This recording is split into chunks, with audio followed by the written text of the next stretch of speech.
දුල පුතාට සුබ සන්ධ්‍යාවක් අපි අද පන්ති පටන් ගන්නවා. කලින් එවපු මම මේ කොටස් ටික බැලුවා ඇත්තටම එක ගානක් විතරක් වැරදිලා තිබුණා. ඒක පොඩ්ඩක් ඒක ඇත්තටම සුළු කිරීමේ අඩුවක්.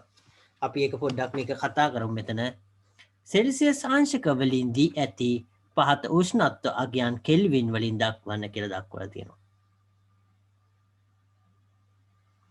එතකොට මේ අවස්ථාවේදී එතකොට සෙල්සියස් වලින් දක්වලා තියෙන අගයන් එතකොට කෙල්වින් වලින් දක්වලා කියලා දක්වලා තියෙන. එතකොට අපි දන්න එකට සෙල්සියස් අංශක බිඳුවක් කියලා කියන්නේ කෙල්වින් 273ක් වෙනවා.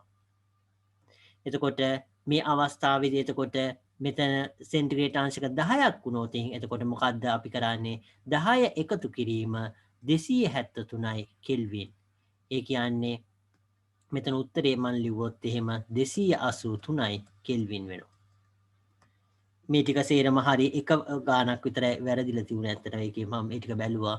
එතකොට මේ අවස්ථාවේදී 27 කියන සෙන්ටිග්‍රේඩ් අංශක 27 කියන එක මේ අවස්ථාව මම බැලුවොත් එහෙම 27 එකතු කිරීම 273යි කෙල්වින්. ඒ කියන්නේ මේ අවස්ථාවේදී 300යි කෙල්වින් වෙනවා. මේක බැලුවොත් එහෙම 87 එකතු කිරීම 273යි එතකොට කෙල්වින් වෙනවා. එතකොට මේ අවස්ථාවේදී අගය වෙන්නේ එතකොට 360ක් වෙනවා. ඒ කියන්නේ 3යි 7යි 10න් බිඳුව එකක් ඉතුරු 8යි 7යි 15යි 1යි 16යි එකක් ඉතුරු 2යි 1යි 3යි 300යි කෙල්වින්. ඊළඟට 127 කියන එක බැලුවොත් එහෙම 127 එකතු කිරීම 273යි කෙල්වින් වෙනවා. එතකොට මේක අගේ බැලුවොත් එහෙම 7යි 3යි 10න් බිඳුව එකක් ඉතුරුයි 7යි 2යි 9යි 1යි 10න් බිඳුව එකක් ඉතුරුයි 2යි 1යි 3යි 1යි 4යි 400යි කෙල්වින්. මේක බැලුවොත් එහෙම 100යි එකතු කිරීම 273යි කෙල්වින්. ඒ කියන්නේ 373යි කෙල්වින්. මෙතෙන්ට වෙනකම් මේ ටික සේරම හරියට මේ ටික හරි එකම ගානක් වැරදිලා තුන මෙන්න මේ ගාන වැරදිලා තියෙන්නේ. ඒක පොඩ්ඩක් අපි කතා කරන එක ඍණ ඇතර ලියලා තියෙන ප්‍රශ්නේ මේ මුල් පිළිතුර හරි ඇත්තටම සුළු කිරීම තමයි වැරදි. එතකොට ඍණ 273යි. එතකොට ඒක මුලින් ලියලා තියෙන එක ඒක වැරදුනායි කියලා ඒක ලකුණු සම්පූර්ණ ඒ කියන්නේ නැති වෙන්නේ නැහැ ඇත්තටම. ඒක කොටසක් පිළිතුරු ලැබෙන කොටස විතරක් නැති වෙන ලකුණක් අඩු වෙන ඒ තමයි වෙන්නේ ඇත්තටම. මේ අවස්ථාව බැලුවොත් එහෙම මේකෙදී සෙල්සියස් අංශක වලින් දක්වන්න කියලා දක්වලා තියෙනවා. එතකොට අපි මේ දන්නේ එතකොට මේ අවස්ථාව දන්නේ එතකොට අපි මේක විතරක් මතක තියාගත්තාම ඇති. එතකොට මේ අවස්ථාවේදී එතකොට කෙල්වින් එකක් කියලා කියන්නේ එතකොට අපි කෙල්වින් එකක් හොයනවා. එතකොට කෙල්වින් එකක් හොයන්නේ එතකොට මේක අනිත් පැත්තට අඩු කියන්නේ දෙපැත්තේම අපි 273ක් අඩු කරනවා. එතකොට මේ අවස්ථාවේදී එතකොට 273ක් අඩු කරාම බිඳුව එතකොට බිඳුවයි සෙන්ටිග්‍රේඩ් අඩු කිරීම 273 කියන එක. එතකොට ඒක සමාන වෙනවා. එතකොට කීයද? ඒක තමයි එතකොට මේ අවස්ථාවේදී එතකොට 273 කෙල්වින් අඩු කිරීම 273. එතකොට මේ අවස්ථාවේදී මේක මේ වෙලා බිඳුවයි කෙල්වින් වෙනවා. එතකොට ඒක මේ පැත්තේදී එතකොට ඍණ 273ක් බිඳුව අඩු කිරීම 273. එතකොට මේ අවස්ථාවේදී ඍණ 273ක් වෙන්නේ. එතකොට බිඳුවයි කෙල්වින් කියලා කියන්නේ ඍණ 273යි. ඒක මේ 273 කියලා ලියලා තුන ඍණ ලකුණ නැහැ තියුනේ. මේක හරි මෙතනට වෙනකන් ලියලා තියුණා. ඒක නිසා මෙතනට වෙනකන් ලියලා තියුණා. මෙතන හරි ඇත්තටම සුළු කිරීමයි වැරදි. එතකොට ඒ යම් කිසි අගයකින් දෙයක් අඩු කරාම එතකොට මේකෙදි ඍණ 273ක් වෙන්නේ. ඒක මතක තියාගන්න. මේ අවස්ථාවේදී එතකොට අපි බිඳුවයි කෙල්වින් නම් එතකොට බිඳුවයි කෙල්වින් නම් එතකොට 273ක් වෙනවා ඍණ සෙන්ටිග්‍රේඩ්. එතකොට 100යි කෙල්වින් නම් එතකොට බිඳුවයි කෙල්වින් නම් 273. එතකොට 100 එකතු අඩු එතකොට මේක අනිත් පැත්තට ලියන එක හොඳ වේ ඇත්තට -273 එකතු කිරීම 100යි. එතකොට සෙන්ටිග්‍රේඩ් කියලා ලියන්න පුළුවන් අපිට ඕන නම්. එතකොට ඍණ 173යි සෙන්ටිග්‍රේඩ් වෙනවා මේ අවස්ථාවේදී.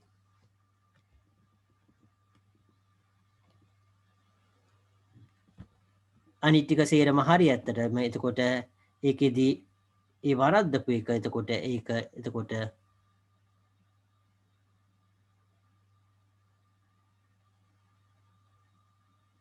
ඒකෙත් ලියලා තියෙන විදිය වැරදි ඇත්තටම. අනිත් ඒවා අනිත් එකත් ලියලා තියෙන එක දෙවෙනි එකත් ලියලා තියෙන එක වැරදි.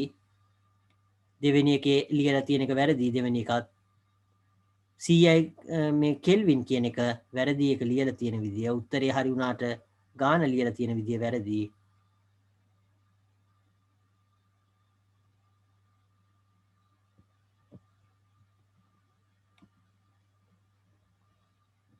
එතකොට අපි 273ක් අඩු කරන්න ඕනේ. එතකොට ඒක මේ දෙවෙනි ගානත් වැරදි ඇත්තට ලියලා තියෙන එක උත්තරේ හරි වුණාට. එතකොට අපි 100ෙන් 273ක් අඩු කරන්න ඕන. එතකොට ඍණ 173ක් ඇත්තටම මේක ධන 273 අඩු කිරීම 100 හරි ලියලා තියෙන. ඒ වගේ දෙයක් තියුනේ. එතකොට ඒකේ ඒ ලියලා තියෙන විදිය වැරදි. මේකෙදි උත්තරේට ලියලා තියුනේ 273 අඩු කිරීම 100 කියලා ලියලා තියෙන්නේ ගාන හදන තියෙන තැන. එතකොට ඒක වැරදි. ඇත්තටම 100 අඩු කිරීම 273 කියලා තමයි එන්න ඕන. ඔව් ඒක හරි. ඒ දෙක විතරයි වැරදි. අනිත් ඒවා හරි. එතකොට මේකෙදි 273 අඩු කිරීම 273 එතකොට සෙන්ටිග්‍රේඩ් වෙනවා. ඒකේ උෂ්ණත්වය එතකොට 0යි සෙන්ටිග්‍රේඩ්. මේකෙදි 373 අඩු කිරීම 273 එතකොට සෙන්ටිග්‍රේඩ්. ඒ කියන්නේ 100යි සෙන්ටිග්‍රේඩ්. මේකෙදි 400 අඩු කිරීම 273 එතකොට සෙන්ටිග්‍රේඩ්. ඒ කියන්නේ මේකෙදි 7යි 2යි 1යි 127යි සෙන්ටිග්‍රේඩ් වෙනවා. එතකොට මේ කලින් උත්තරේ මේකම තමයි මෙතන තියෙන්නේ. මේක ඇත්තටම මේ වගේ ගානක් දුන්නාම එතකොට මේකෙදි මේක අනිවාර්යයෙන්ම මේ සම්බන්ධය මතක තියාගන්න. මේක විතරක්වත් මතක තියාගන්න. 0යි සෙන්ටිග්‍රේඩ් කියන්නේ 273. එතකොට මේකෙදි එතකොට ඒක කොහොම හරි විභාගයකදී කොහොම හරි මේක මතක තියාගත්තොත් ගාන හදන්න පුළුවන්. ඇත්තටම මේක අමතක වුණොත් එහෙම ගාන කොහෙත්ම හදන්න බෑ. ඇත්තටම ඒක මතක් කරලා හදන්න කියන එක අමාරුයි. ඇත්තටම මේ වගේ අවස්ථාවකදී ඒක නිසා 273ක් 0යි සෙන්ටිග්‍රේඩ් කියන්නේ කෙල්වින් 273ක් කියන එක හොඳින් මතක තියාගන්න එක වැදගත් වෙනවා. අපි ගිය සතියේ කතා කරපු තැනින් ඊයේ කතා කරපු තැනින් අපි නතර කරන්න බලාපොරොත්තු වෙනවා. ඊයේ කතා කරපු තැන එතකොට අපි ඊයේ කතා කරේ අන්තිමට තාපය ගමන් කිරීම කියන කොටස තමයි අපි කතා කරේ. එතකොට තාපය ගමන් කිරීම කියන කොටස තමයි අපි කතා කරේ. එතකොට තාපය ගමන් කිරීම කියන කොටස අපි රත්තුණු යකඩ කෑල්ලක් එතකොට කාමර උෂ්ණත්වයකදී අපි මුලින්ම ක්‍රියාකාරකමේදී අපි පරීක්ෂා කරේ රත්තුණු යකඩ කෑල්ලක් කාමර උෂ්ණත්වයේ තියෙන ජලයට දැම්මහම මොකක්ද වෙන්නේ කියලා. මේකෙදි මේ මාන්තය කියන එක මේක පොඩ්ඩක් මතක තියාගන්න. මාන්තය කියන්නේ මේ කලතවන්න භාවිතා කරන්නේ මේක වතුර ඇත්තට මේක එකම උෂ්ණත්වය වෙන්න. එතකොට මේ අවස්ථාවේදී එතකොට අපි ඒ කාමර උෂ්ණත්වයේ තියෙන ඒ ජලයට අපි රත්තුණු යකඩ කෑල්ලක් දාන්නේ. එතකොට මොකද්ද වෙන්නේ කියන එක තමයි මෙතනදී අපි බලන්නේ. එතකොට යකඩ කෑල්ල එතකොට රත් වෙලා නම් එතකොට ඒකේ තාපය තියෙනවා එතකොට ජලයට වැඩිය. කාමර උෂ්ණත්වයේ තියෙන ජලයට වැඩි තාප ප්‍රමාණයක් ඒ රත් වෙච්ච යකඩ කෑල්ලේ තියෙනවා. එතකොට මොකද වෙන්නේ? ඒ රත් වෙච්ච යකඩ කෑල්ලේ තියෙන තාපය මේ කාමර උෂ්ණත්වයේ තියෙන ඒ ජලයට ගමන් කරනවා. ඒකේ ඒ රත් වෙච්ච යකඩ කෑල්ලේ තියෙන උෂ්ණත්වය එතකොට ඒ කාමර උෂ්ණත්වයේ තියෙන ජලයේ උෂ්ණත්වයත් ඒ දෙක ඒ කියන්නේ එකක් මම ඒක පොඩ්ඩක් මෙහෙම ඇන්දොත් එහෙම වෙනම අඳින්නේ. එතකොට මේ අවස්ථාව එතකොට මේ රත් වෙච්ච යකඩ කෑල්ල රත් වෙච්ච යකඩ කෑල්ල යම් උෂ්ණත්වයක් අපි T1 කියලා කිව්වොත් එහෙම මෙතන මේ ඒ ජල බඳුන එතකොට මේක T අපි බිඳුව කියලා කිව්වොත් එහෙම එතකොට මේ අවස්ථාවේදී එතකොට මේකෙදි උෂ්ණත්වය මොකද වෙන්නේ? රත් වෙච්ච මේ යකඩ කෑල්ලේ උෂ්ණත්වය මොකද වෙන්නේ? එන්න අඩු වෙනවා. ඒකට හේතු වෙන්නේ මේ රත් වෙච්ච යකඩ කෑල්ලේ තියෙන තාපය මොකද මේ ජලයට ලබා දෙනවා. රත් වෙච්ච යකඩ කෑල්ලේ තියෙන තාපය ජලයට ලබා දෙන හින්දා මේ යකඩ කෑල්ලේ උෂ්ණත්වය එතකොට එන්න අඩුවීමක් සිද්ධ වෙනවා.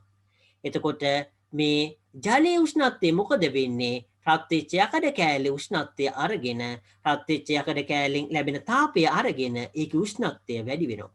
එතකොට මේ රත් වෙච්ච යකඩ කෑල්ලේ තියෙන තාපය ඒ කාමර උෂ්ණත්වයේ තියෙන ජලයට ලබා දෙනවා. එතකොට ඒකේ උෂ්ණත්වය අඩු වෙනවා.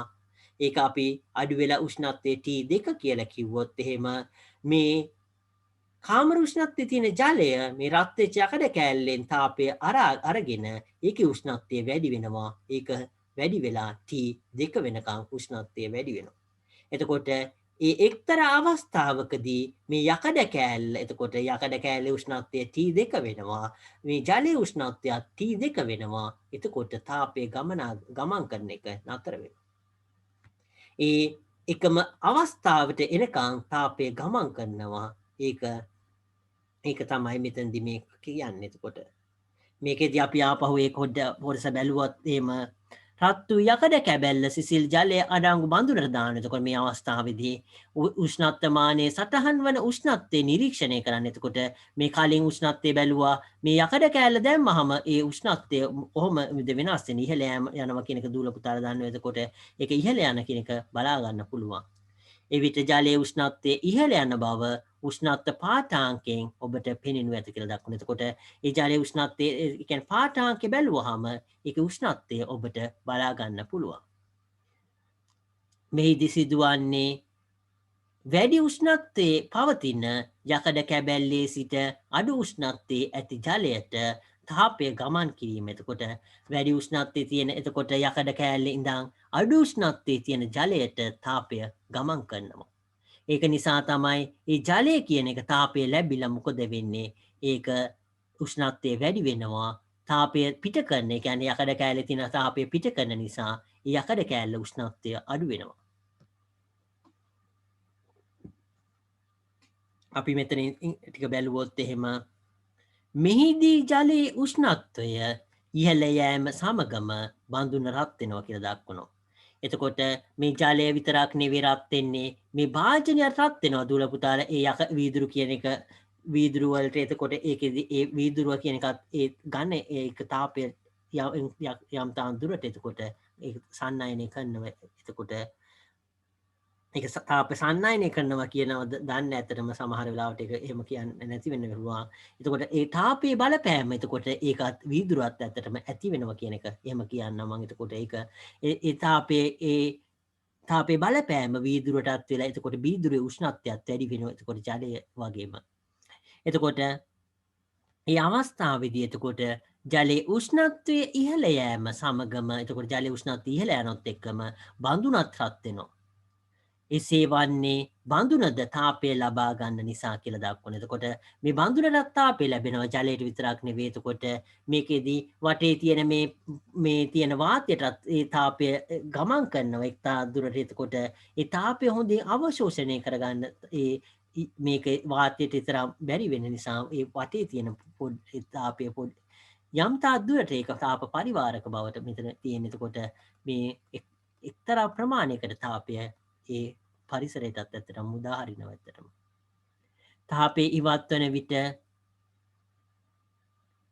තාපය ඉවත් වන විට යකඩ කැබැල්ලේ උෂ්ණත්වය ක්‍රමයෙන් අඩු වෙනවා. එතකොට යකඩ කෑල්ල තාපය දෙනවා. එතකොට ඒකේ ප්‍රතිඵලයක් වෙන්නේ ඒ යකඩ කෑල්ලේ උෂ්ණත්වය ක්‍රමයෙන් අඩු වෙනවා.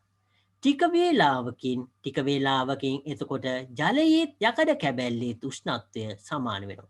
එතකොට ටික වේලාවක් ගියාම මොකද වෙන්නේ? ජලයේ උෂ්ණත්වය එතකොට යකඩ කෑල්ලේ උෂ්ණත්වයයි මොකද වෙන්නේ? සමාන වෙනවා. ටික වේලාවකින් එතකොට ජලයේ උෂ්ණත්වයයි එතකොට යකඩ කෑල්ලේ උෂ්ණත්වයයි සමාන වෙනවා. එසේ උෂ්ණත්ව සමාන වූ පසුව යකඩ කැබැල්ලෙන් ජලයට හෝ ජලයෙන් යකඩ කැබැල්ලට තාපය ගලා යෑමක් සිදු නොවේ.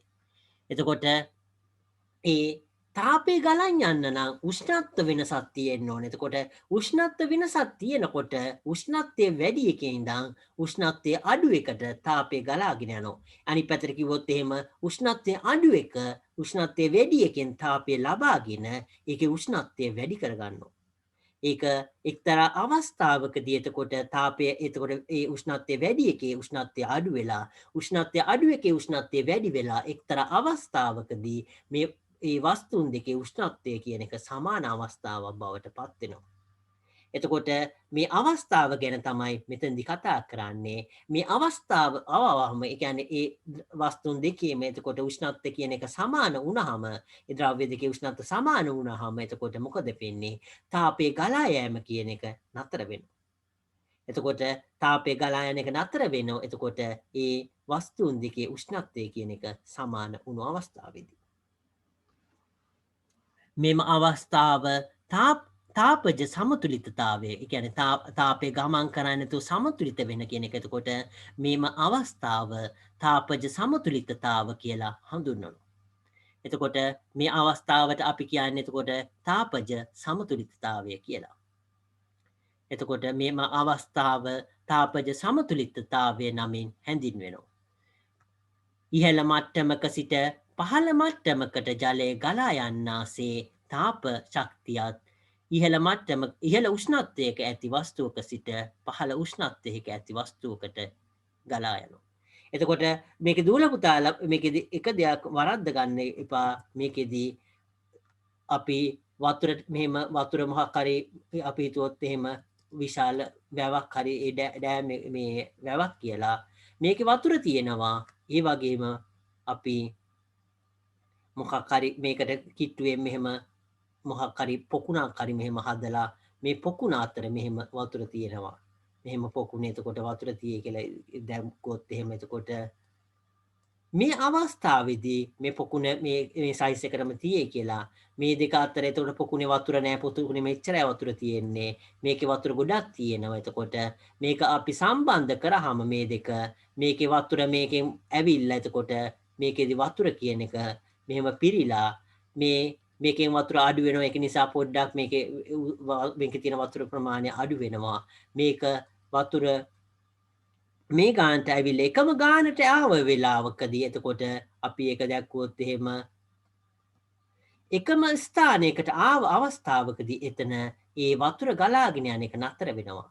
ඒක මම වරද්ද ගන්න එපා කියලා කිව්වේ මේ අවස්ථාවේදී මේ පොකුණේ තියෙන සේරම වතුර ටික මේකට සමාන වෙන්නේ. කියන්නේ වතුර සමාන වෙනකන් ගලන්නේ නැහැ. ඇත්තටම වතුරේ තියෙන ඒ උස මට්ටම සමාන වෙනකන් තමයි ගමන් කරන්නේ.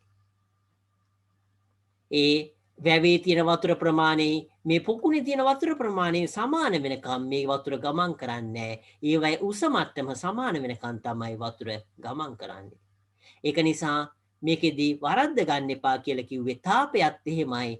තාපය සමාන වෙනකන් ගමන් කරන්නේ නැහැ. ඇත්තටම තාපය සමාන වෙනකන් එක වස්තුවක ඉඳන් අනිත් වස්තුවට තාපය ගමන් කිරීමක් නෙවෙයි. උෂ්ණත්වය සමාන වෙනකන් තමයි තාපය ගමන් කරන්නේ කියන එක හොඳින් මතක තියාගන්න.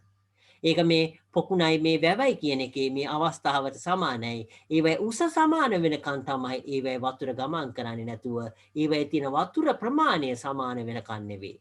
ඒක හොඳින් මතක තියාගන්න. ඒක වරද්ද ගන්න පුළුවන් අවස්ථාවක්. උෂ්ණත්ව සමාන වෙනකන් තමයි තාපය ගමන් කරන්නේ. උෂ්ණත්ව සමාන වුණාම තාපය ගමන් කරන එක නතර වෙලා ඒක තාපජ සමතුලිතතාවය කියන අවස්ථාවට පත් වෙනවා. එතකොට ඒ උෂ්ණත්වය කියන එක සමාන වෙනකං විතරයි තාපය ගමන් කරන්නේ. තාපේ උෂ්ණත්වය සමාන වුණු හැටිය තාපය ගමන් කරන එක නතර වෙලා එක තාපජ සමතුලිතතාව කියන අවස්ථාවට පත්වෙනවා කියන එක හොඳින් මතක තියාගන්න. එතකොට තාපජ සමතුලිතතාවය කියන එක දුලපුතාල දැක්ක හැටිය මේකෙදි තාපය සමාන වෙනවා කියලා හිතන්න පුළුවන් නෑ. තාපය සමාන වෙන්නේ ඒකෙදි උෂ්ණත්ව සමාන වෙලා තාපය ගමන් කරන එක නතර වෙන එක තමයි මේකෙදි ඉන්න කියන එක හොඳින් මතක තියාගන්න. ඒක හොඳින් මතක තියාගන්න. එතකොට මේකෙදි මේ වැවේ තියෙන වතුර ප්‍රමාණය මේකේ තියෙන වතුර ප්‍රමාණය සංසන්දනය කරන්න බෑ ඇත්තටම. ඒක නිසා ඒ වගේ එතකොට ඒවැ උස සමාන වෙනකම් විතරයි වතුර ගලන්නේ. එතකොට ඒකෙදි මේකෙදිත් මේ තාපය එතකොට තාපය ඒ ගමන් කරන්නේ තාපයක වස්තුක ඉඳන් අනිත් වස්තුවට ගමන් කරන්නේ ඒවයි උෂ්ණත්ව සමාන වෙනකන් කියන එක හොඳින් මතක තියාගන්න. එතකොට මේ අවස්ථාවේදී තාපජ සමතුලිතතාවය කියලා අපි දක්වනවා කියලා. ඒ කියන්නේ තාපයේ මේ අවස්ථාව අපි තාපජ සමතුලිතතාවය කියලා හඳුන්වනවා කියන එක හොඳින් මතක තියාගන්න. එතකොට අපි ඊළඟ එක බැලුවොත් එහෙම ඉහළ මට්ටමක සිට පහළ මට්ටමකට ජලය ගලා යන්නාසේ. එතකොට ඉහළ මට්ටමක මේ අවස්ථාව එතකොට ඉහළ මට්ටමක ඉඳන් පහළ මට්ටමකට ජලය ගලා යන්නාසේ තාප ශක්තියත් ඉහළ උෂ්ණත්වයක ඇති වස්තුවක සිට පහළ උෂ්ණත්වයක් ඇති වස්තුවකට ගලා යනවා.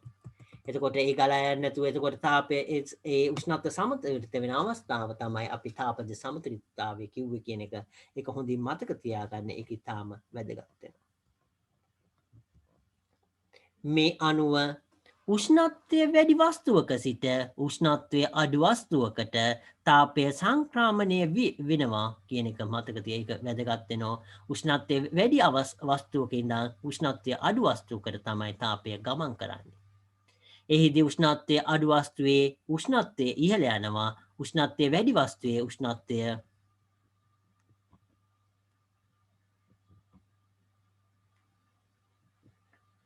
එතකොට අපි කතා කරන්නේ 9 වෙනි පාඩම දෙවෙනි පොතේ 9 වෙනි පාඩම අපි කතා කරන්නේ තාපය කියන එක.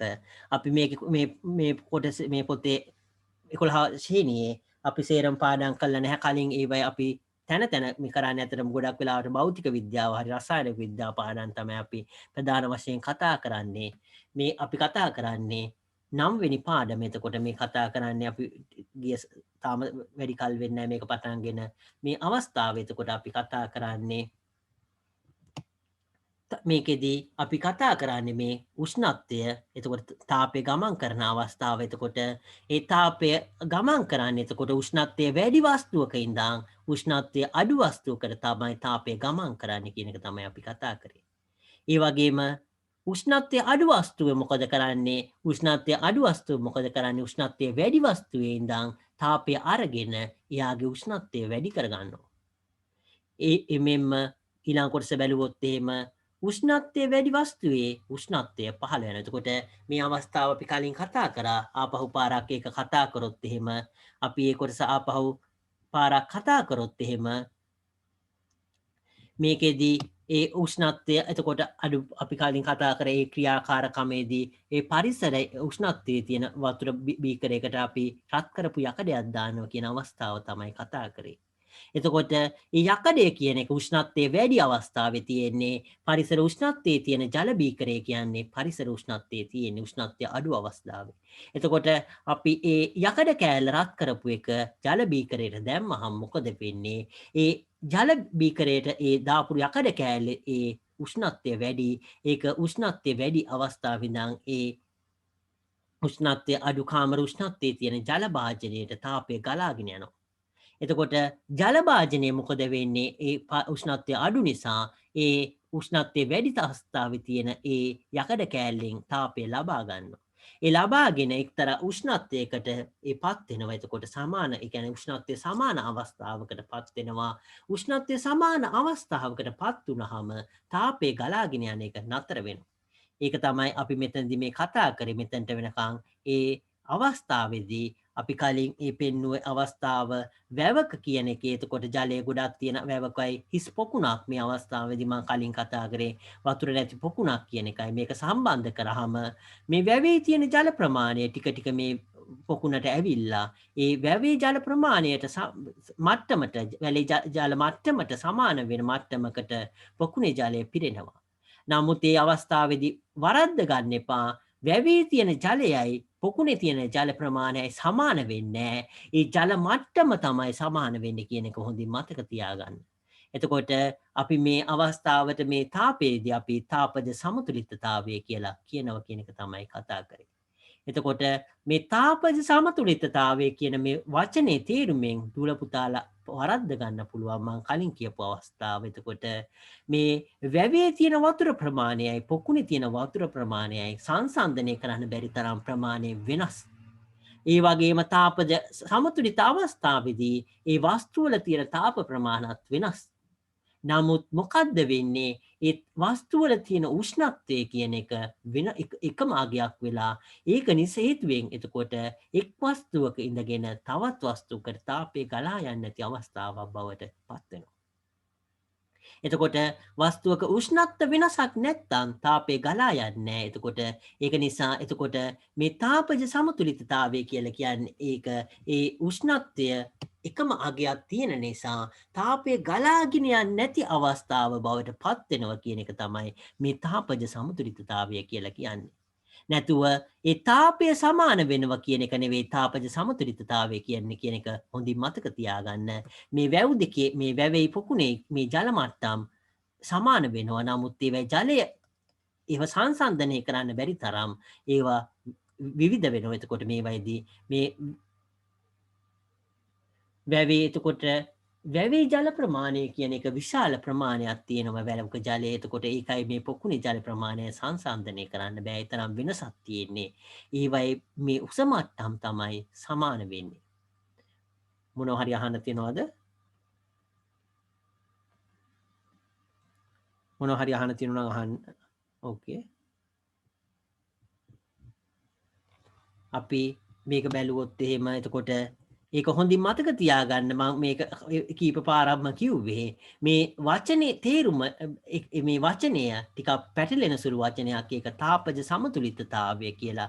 ඒ වචනේ දාලා තියෙන එකෙන් ඒක ඒ වචනේ තේරුමට ගියොත් එහෙම ඒ තාපය සමාන වෙනවා කියලා දූල පුතාලා හිතන්න පුළුවන්. එහෙම වෙන්නේ නැහැ. ඒක හොඳින් මතක තියාගන්න. ඒක ඉතාම වැදගත් වෙනවා. එතකොට තාපජ සමතුලිත අවස්ථාවේදී උෂ්ණත්වය සමාන වෙලා තාපය ගලාගෙන යන්නේ නැති අවස්ථාව තමයි මේ තාපජ සමතුලිතතාවය කියලා කියන්නේ.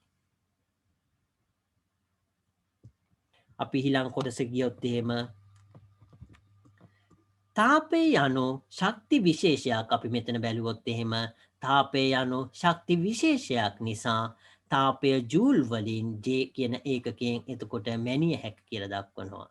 තාපය මැනීම සඳහා භාවිතා කරන අන්තර්ජාතික ඒකකය ජූල් වෙනවා.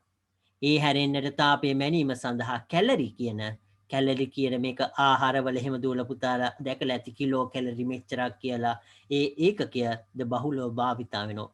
අපි ආහාරවලදී ඒකේ ආහාර කියන එකේ දක්වලා තියෙන ජූල් කියන එකෙන් දක්වලා නැහැ කවදාකවත් ආහාරවල දක්වලා තියෙන කිලෝ කැලරි එහෙම ඒ ඒකකයකින් තමයි කොච්චර ශක්ති ප්‍රමාණයක් ඒ ආහාරවල ඒ තියේද කියන එක දක්වලා තියෙන්නේ. එතකොට තාපය කියන්නේ එතකොට ශක්ති විශේෂයක් අපි ඒක ජූල් කියන එකකින් මේක අනිවාර්යෙන් මතක තියාගන්න අන්තර්ජාතික ඒකකය කියන එක තාපේ ජූල් කියන එක මේක බහුවර්ණ ප්‍රශ්නවලදී එන්න පුළුවන් ඒක ඊටාම වැදගත් වෙනවා. එතකොට තාපය කියන එකේ අන්තර්ජාතික ඒකකය කුමක්ද කියලා හරි එහෙම නැත්නම් ඒ වෙන විදියකින් ඒක අහන්න පුළුවන් ඇත්තටම. එතකොට ඒ නිසා සමහර වෙලාවට කැලරි කියලා දීලා මේ අතරින් අන්තර්ජාතික ඒකකය නොවන්නේ කියලා සමහරට දක්වන්න පුළුවන්. එතකොට ඒ වගේ විවිධ විදියට ප්‍රශ්න අහන්න පුළුවන් දූල පුතාලා මේ අවස්ථාවේදී. එතකොට අන්තර්ජාතික ඒකකය තාපය කියන එකේ අන්තර්ජාතික ඒකකය ජූල් කියන එක හොඳින් මතක තියාගන්න එක ඉතාම වැදගත් වෙනවා. ඒ වගේම ඊට අමතරව තාපය කියන එක මනින්න තව කැලරි කියන ඒකකයක් තියෙයි කියන එකත් හොඳින් මතක තියාගන්න. මේ ආහාර වගේ ඒවයේ ඒ තාප ප්‍රමාණය දක්වලා තියෙන්නේ කැලරි කිලෝ කැලරි කියනකින් තමයි ගොඩක් වෙලාවට තියෙන්නේ කැලරි කියන ඒකකෙන් තමයි දක්වලා තියෙන්නේ. එතකොට අපි තාපෙ මනින ඒකක දෙකක් ගැන කතා කරා ජූල් කියන එකයි ඒ වගේම කැලරි කියන ඒකකය. මෙතෙන්ට වෙනකම් දූල පුතාලට මොන හරි ප්‍රශ්න තියෙනවද? ප්‍රශ්න තියෙනවා නම් අහන්න පුළුවන්.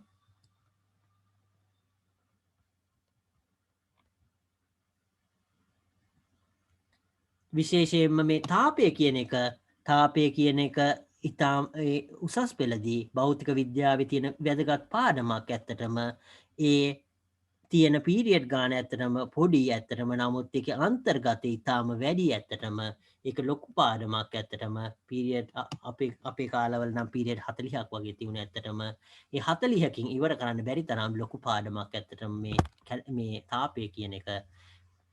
ඒක නිසා දූල පුතාලා මේක හොඳින් අවබෝධ කරගන්න එක ඉතාම වැදගත් වෙනවා. ඉස්සරහට මොන විෂය කරත් ඒ කියන්නේ භෞතික විද්‍යාව අංශය වුණත් ඒ වගේම ජීව විද්‍යා අංශය වුණත් මොහොකින් ඉගෙන ගත්තා දූල පුතාලට ඒ භෞතික විද්‍යාව කියන ඒ කොටස කරන්න වෙනවා. එතකොට ඒකෙදි ඊටාම වැදගත් වෙන කොටසක් තමයි මේ තාපය කියන එක. එතකොට මේ අවස්ථාව එතකොට වස්තුවක තාපධාරිතාව කියන කොටස තමයි අපි ඊළඟට කතා කරන්න බලාපොරොත්තු වෙන්නේ. අපි ඊළඟට කතා කරන්න බලාපොරොත්තු වෙන්නේ වස්තුවක තාපධාරිතාව කියන කොටස. අපි ඒක බැලුවොත් එහෙම 9.2 කියන එක අපි බැලුවොත් එහෙම 9.2 කියන ක්‍රියාකාරකම අපි ඊළඟට කතා කරන්න බලාපොරොත්තු වෙනවා. මේකෙදී මේ ක්‍රියාකාරකම කියන එකේ මොකද්ද මේ කරන්න කියන එක කලින් දීලා නැති හින්දා අපිට මේ අවස්ථාවේදී ඇත්තටම මේකේ ලියලා තියෙන දේ කියවලා මොකද්ද කරන්න හැදුවේ කියන එක අපි මතක් මේ හිතන්න වෙනවා. ඇත්තටම අපි ක්‍රියාකාරකම ඕනම ක්‍රියාකාරකමක මොකක්ද අරමුණ කියන එක ඉතාම වැදගත් වෙනවා. එතකොට අපි ක්‍රියාකාරකමේ මොකද්ද අරමුණ, ඒ කියන්නේ අපි මොකද්ද කරන්න හදන්නේ කියන එක ඒකට අනුව පරීක්ෂණය කොහොමද කරන්න කියන එක අපි තීරණය කරන්න ඕන. ඒක මේ අවස්ථාවේදී මේ මොකක් හරි ඒ පරීක්ෂණය දීලා පරීක්ෂණය මෙහෙම කරන්න කියලා දීලා ඒක කළා මේක ප්‍රතිඵලය කියන එක තමයි අපි මෙතනදී අතර මේ පොතේ තියෙන විදිහට කතා කරොත් වෙන්නේ. නමුත් ඒක ඕනම අවස්ථාවකදී අරමුණට අනුව අපි කොහොමද පරීක්ෂණය අපි සකස් කරන්න කියන එක තමයි ගොඩක් වෙලාවට අපි ඉගෙන ගන්න ඕන එක තමයි වැදගත් වෙන්නේ.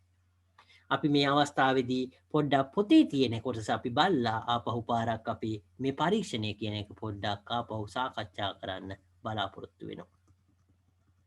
අපි පොතේ තියෙන ටික මුලින් කියවුවොත් එහෙම අපි 9.2 වස්තුවක තාපධාරිතාව කියන කොටස තමයි අපි මේ කතා කරන්නේ. ඒකේ 9.2 ක්‍රියාකාරකම තමයි අපි මේ කතා කරන්නේ.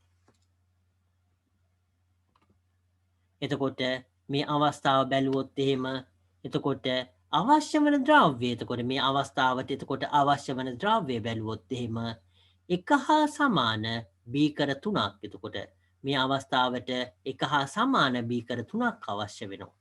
ජලය අවශ්‍ය වෙනවා, පොල් තෙල් උෂ්ණත්වමාන 3ක් අවශ්‍ය වෙනවා. එතකොට මේ අවස්ථාවට එතකොට ජලය ඊළඟට පොල් තෙල් ඊළඟට උෂ්ණත්වමාන 3ක් අවශ්‍ය වෙනවා. ඊළඟට එක සමාන බාන්සන් 1000ක 3ක් මන්තයක් අවශ්‍ය වෙනවා.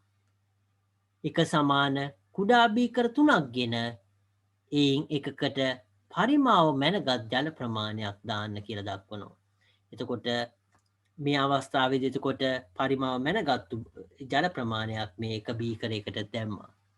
අනිත් බීකරයට මොකද කරන්නේ? අනිත් බීකර දෙකෙන් එකකට එම පරිමාව එතකොට පොල් තෙල් පරිමාවක් දාන. එතකොට ජල පරිමාවට සමාන පොල් තෙල් පරිමාවක් ඒකට දානවා.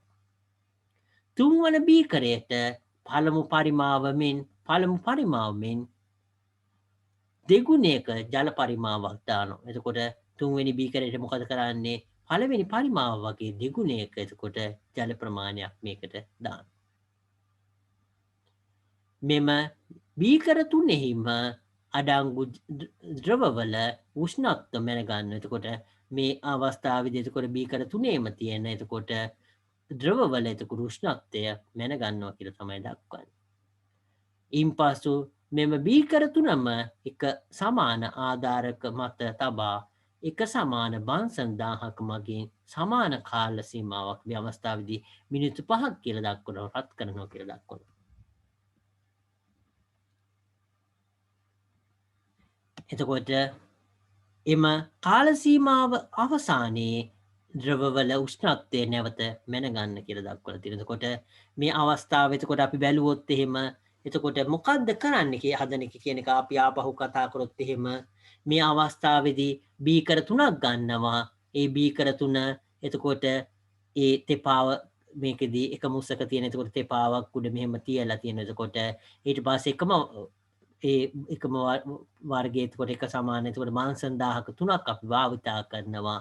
බාන්සන් 1000ක 3ක් භාවිතා කරනවා. ඊට පස්සේ මේකෙදී එතකොට මේ බාන්සන්දාහක එතකොට ඒ උඩ මේ භාවිතා කරන තුනක් එතකොට ඒක ළඟින් එතකොට තෙපාව තියලා මෙහෙම ඊට පස්සේ ඒක උඩින් අපි බීකර තුන තියෙනවා ඊට පස්සේ එක බීකරයකට අපි ප්‍රමාණය මැනගත්තු එතකොට ජලය දානවා ඒ ප්‍රමාණයටම සමාන පොල් තෙල් අනිත් බීකරයට දානවා ඊට පස්සේ අනිත් බීකරයට කරන්නේ මොකද්ද මේ ජල ප්‍රමාණයට කලින් පළවෙනියම දාපු ජල ප්‍රමාණය වගේ දෙගුණයක් ජලය මේ දෙවෙනි බීකර තුන්වෙනි බීකරයට අපි දානවා එතකොට ඒම සකස් කරගත්තාම අපි ඒක ඒ අවස්ථාවේදී එතකොට හැම අවස්ථාවක්ම මේ අවස්ථාවේදී බීකර තුනක් තියෙනවා. ඒ බීකර තුනේ එතකොට ඒ බීකර තුනම එතකොට අපි බන්සන් 1000ක තුනක් අරගෙන තියෙන මේ අවස්ථාවේ දක්වලා තියෙන එතකොට එකම කාල සීමාවක්. ඒ කියන්නේ මේකෙදි මේ දක්වලා තියෙන මිනිත්තු 5ක් කියලා. එතකොට එකම කාල සීමාවක් අපි රත් කිරීමක් සිද්ධ කරනවා. එතකොට මේ අවස්ථාවේදී එතකොට තත්පර මිනිත්තු 5ක් එතකොට මේ බන්සන් 1000ක මගින් එතකොට මේවා රත් කරනවා කියන එක තමයි දක්වලා තියෙන්නේ. එතකොට මේකෙදි ජලය තියෙන මේ පළවෙනි අවස්ථාව තෙල් පොල් තෙල් තියෙන අවස්ථාව ඒ වගේම ජලයේ දෙගුණයක් තියෙන මේ තුන්වෙනි අවස්ථාව එතකොට මේ අවස්ථා තුනම ඒ කියන්නේ මේ බීකර තුනම මිනිත්තු 5ක් තමයි රත් කරන්නේ. එතකොට අපි පටන් ගත්ත ඊට පස්සේ මිනිත්තු 5ක් ගියාම මේ බන්සන් 1000ක එතකොට නතර කරනවා කියන එක තමයි දක්වලා තියෙන්නේ. එකම තාප ප්‍රමාණයක් තමයි එකම කාලයක් තමයි මේක රත් කරන්න කියන එක තමයි දක්වලා තියෙන්නේ. එතකොට මේකෙදී අපි ඉතුරු කොටස බැලුවොත් එහෙම එතකොට එම කාල සීමා අවසානයේ ද්‍රවවල උෂ්ණත්වය නැවත මැන ගන්න. එතකොට මේ අවස්ථාවේදී එතකොට කලින් අවස්ථාවේදී පරිසර උෂ්ණත්වය තියුනේ එතකොට ඒ අවස්ථාවේදී බීකර තුනේම අපි මුලින්ම ඒ උෂ්ණත්වය මැනගත්තා. මුලින්ම අපි ඒකේ උෂ්ණත්වය මැනගත්තා. ඊට පස්සේ අවස්ථාවේදී එතකොට ඒක රත් කරා. එතකොට රත් කරාට පස්සේ මේ විනාඩි 5ක් අපි රත් කරා. රත් කරාට පස්සේ අපි ඒකට නැවතත් උෂ්ණත්ව මාන දාලා ඒක උෂ්ණත්වය මැනගන්නවා. එතකොට අපි ඉතිරි කොටස බැලුවොත් එහෙම බාන්සන් 1000ක වල සුළු අසමානකම් තිබිය හැකි වුවද එක සමාන බාන්සන් 1000ක මගින් සමාන කාල සීමාවක් රත් කිරීමේදී බීකර තුනටම සපෙන ලබන තාප ප්‍රමාණය ආසන්න වශයෙන් සමානයයි සිටිය හැක. එනමුත් බීකරය තුනෙහි උෂ්ණත්වය වැඩිවීම අසමාන බව ඔබට පෙනෙනු ඇත කියලා දක්වලා තියෙනවා. එතකොට මේ අවස්ථාවේදී මේ මිනිත්තු 5ක් කියන කාලයක් එතකොට මේ අවස්ථාවේදී එතකොට මිනිත්තු 5ක් කියන කාලයක් තමයි මේ තාපය සපයන්නේ. එතකොට මේ මිනිත්තු 5 කියන කාල සීමාවේදී එතකොට සපයන තාප ප්‍රමාණය එකම අගයක් කියලා අපි උපකල්පනය කරන්න පුළුවන්. මොකද එක සමාන ඒ බන්සන් 1000ක තමයි භාවිතා කරන නිසා. අපි එකම සමාන තාම්පර ප්‍රමාණයක් සැපයුවත් මේ අවස්ථාවේදී මේ ජලයේ උෂ්ණත්වය මැනගත්තාම ඒකේ උෂ්ණත්වයයි පොල් තෙල් වල උෂ්ණත්වය මැනගත්තාම ඒකේ උෂ්ණත්වයයි දෙගුණයක් ජලයේ තියෙන මේ ඒකේ උෂ්ණත්වය බැලුවොත් එහෙම ඊවේ උෂ්ණත්වය වෙනස් වෙච්ච ප්‍රමාණය වෙනස් ඒ කියන්නේ ඒකේ උෂ්ණත්වය වෙනස් කියන එක දූල පුතාලට මැනගන්න පුළුවන් කියන එක තමයි දක්වලා තියෙන්නේ. අපි ඒකට හේතු ඊළඟට බැලුවොත් එහෙම මේකේ දක්වලා තියෙන කොටස කියවුවොත් එහෙම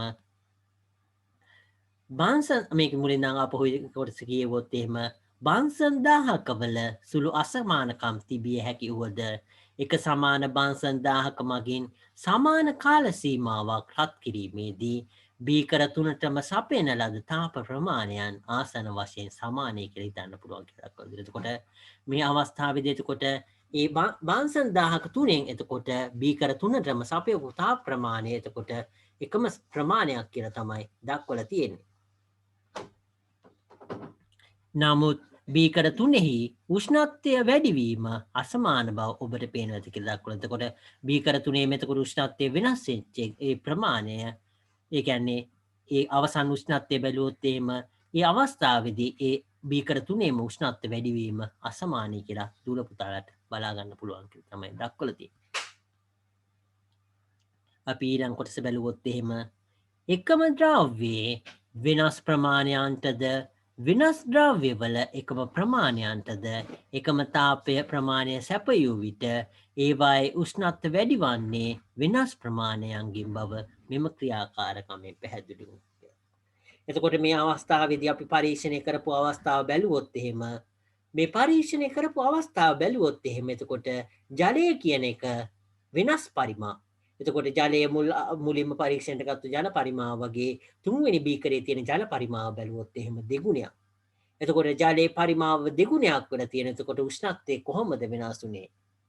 ඊළඟ අවස්ථාව බැලුවොත් එහෙම පළවෙනි බීකරේ බැලුවොත් එහෙම ඒකේ ජල පරිමාවයි දෙවෙනි බීකරේ ජල පරිමාවය බැලුවොත් පළවෙනි බීකරේ ජල පරිමාවයි දෙවෙනි බීකරේ තියෙන පොල් තෙල් පරිමාවයි බැලුවොත් එහෙම ඒවයි පරිමා සමානයි. නමුත් ඒවයි තියෙන ද්‍රවය වෙනස් කියන එක තමයි තියෙන්නේ. එතකොට එකම ද්‍රව පරිමාව වුණත් වෙනස් ද්‍රව නම් ඒවයි උෂ්ණත්වය වෙනස් වෙන්නේ එකම විදියට නෙවෙයි කියන එක තමයි අපි මේ පරීක්ෂණයෙන් අපි දැක්කේ. එතකොට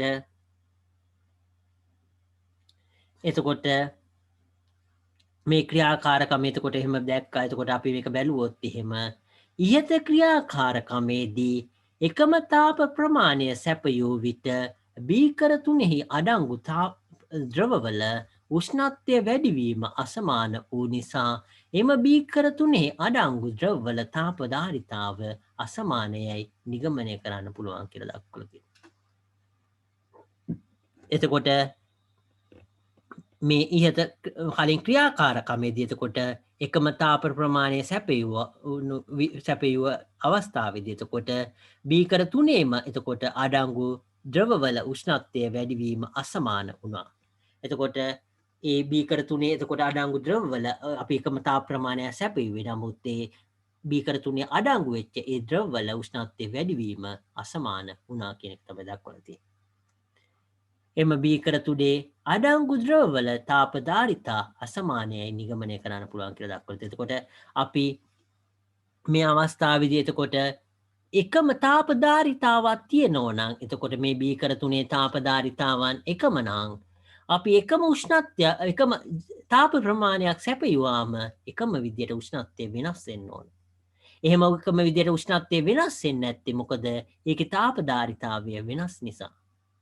එතකොට අපි අබ්දුල්ලා පුතාලා හිතුවොත් එහෙම එකම මේ ධාරිතාවේ තියෙන බෝතල් ටිකක් අරගෙන ඒවට එකම වතුර ප්‍රමාණය දැම්මොත් එහෙම ඒ වතුර පිරෙන ප්‍රමාණය එතකොට එකම ඒ වතුර පිරෙන ප්‍රමාණය සමාන වෙන්න ඕනේ. ඒ උස්ස නෙවෙයි මං කියන්නේ ඒ වතුර පිරෙන ප්‍රමාණය. එතකොට ඒක මේ අවස්ථාවේදී එතකොට මේකෙදී මේ කතා කරන්නේ එතකොට අපි එකම තාප ප්‍රමාණය සැපයුවා. එකම තාප ප්‍රමාණය සැපයුවා. නමුත් ඒවයේදී එතකොට ඒ තාප ප්‍රමාණය එකම සැපයුවත් ඒවයි උෂ්ණත්වය වෙනස් වෙච්ච එක වෙනස් වෙන්නේ මොකද? ඒකට හේතුව කියන එක තමයි මෙතන මේ කතා කරන්න හදන්නේ. එතකොට අපි මේකේ මේ කොටස බැලුවොත් එහෙම යම් වස්තුවක උෂ්ණත්වය ඒකක එකකින් ඒ කියන්නේ සෙන්ටිග්‍රේඩ් එකකින් හරි එහෙම කෙල්වින් එකකින් හරි දෙකම එක අවස්ථාව. ඇත්තටම සෙන්ටිග්‍රේඩ් එකයි එකකින් වැඩි කරනවා කියන එකත් කෙල්වින් එකකින් වැඩි කරනවා කියන එකත් දෙකම එකම සමාන කියලා අදුල පුතාලා කලින් අවස්ථාවේදී ඉගෙන ගත්තා. එතකොට යම් වස්තුවක එතකොට උෂ්ණත්වය ඒකක එකකින් වැඩි කිරීම සඳහා යෙදිය යුතු තාප ප්‍රමාණය එම වස්තුවේ තාපධාරිතාවය කියලා හඳුන්වනවා කියලා දක්වලා තියෙනවා. එතකොට මේ අවස්ථාවේදී එතකොට අපි වස්තුවක එතකොට උෂ්ණත්වය එතකොට ඒකක එකකින් වැඩි කරන්න එතකොට ඒකට සපයන්න ඕන තාප ප්‍රමාණයට තමයි තාපධාරිතාවය කියලා කියන්නේ. මේක වැදගත් වෙන කොටසක් ඇත්තටම තාපධාරිතාවය කියන එක මතක තියාගන්න. ඒක වැදගත් කොටසක්. ඒක නිසා තාපධාරිතාවය කියන එක මතක තියාගන්න. යම් වස්තුවක එතකොට උෂ්ණත්වය ඒකක එකකින් එතකොට වැඩි කරන්න එකට සපයන්න ඕන තාප ප්‍රමාණය තමයි ඒ වස්තුවේ තාපධාරිතාවය කියලා කියන්නේ. අපි ඊළඟ කොටස බැලුවොත් එහෙම තාපධාරිතාව මනින අන්තර්ජාතික සම්මත ඒකකය එතකොට කෙල්විනයට ජූල් කියලා තමයි අපි දක්වන්නේ. එතකොට අපි තාපය කියන එක තාපය මනින ඒ අන්තර්ජාතික ඒකකය තමයි කෙල්වින් කියලා අපි කතා කරා. ඒ තාපය එතකොට මනින උෂ්ණත්වය මනින අන්තර්ජාතිකයේ කෙල්වින් කියලා කතා කරා තාපය මනින අන්තර්ජාතිකයේ ජූල් කියලා කතා කර එතකොට මේකෙන් එතකොට අපි එතකොට මේ අවස්ථාවේදී එතකොට මේ තාපධාරිතාවය කියන එක අන්තර්ජාතික ඒකකය එතකොට කෙල්විනියට ජූල් කියන එක තමයි අන්තර්ජාතික ඒකකය වෙන්නේ. එතකොට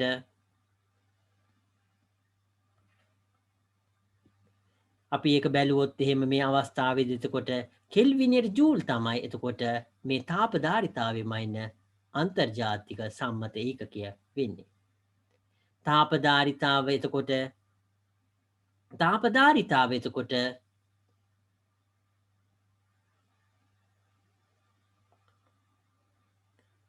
අපි ඊළඟ කොටස බැලුවොත් එහෙම තාපධාරිතාව සෙන්ටිග්‍රේටයට ජූල් සෙල්සියස් අංශකයට එතකොට ජූල් කියලා දක්වන්න පුළුවන්. අපි කතා කර කලින් අවස්ථාවේදී සෙන්ටිග්‍රේට් අංශක අතර ඒක පරතරය එතකොට කෙල්වින් ඒ පරතරය අතර එක සමානයි කියලා කතා කර. එතකොට කෙල්වින් එකක වෙනසක් වුණා ජූල් එක මේ සෙන්ටිග්‍රේට් එක වෙනසක් වුණත් එක සමානයි කියලා අපි කතා කර. ඒක තමයි මෙතන කියන්නේ. නමුත් අන්තර්ජාතික ඒකකය වෙන්නේ කෙල්විනයට ජූල් තමයි තාපධාරිතාවේ අන්තර්ජාතික ඒකකය වෙන්නේ.